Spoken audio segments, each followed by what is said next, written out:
Hello everyone, it's me Chubby from UniqueTutorials. Today in this video, I'll show you how to show or hide the file name extensions and hidden items using only keyboard in Windows computer. So without further more delay, let's begin. So firstly, just open any web browser and in the Google search for one application name as all.by.zdz. On the first list, you will see its official website. Just click on it. Now we'll see here download options. Just click on it. So here you will get two download options. One is installer and one is portable. So I'm gonna download the portable version.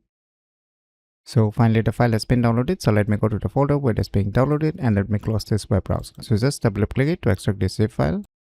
Now just open the extracted folder. Now just double click this all.dot file in order to run it. So finally the all.dot has been started, as you can see the notifications. So now you can see here I have one file here. So in order to show this file extensions, what you need to do is on your computer keyboard just press Shift Alt and full stop. So now you can see here the file extension is showing up. So if you want to hide it again, then once again just press Shift Alt and full stop. So now you can see the file name extensions has been hidden. So now in order to show the hidden items, what you need to do is on your computer keyboard, just press Alt and full stop.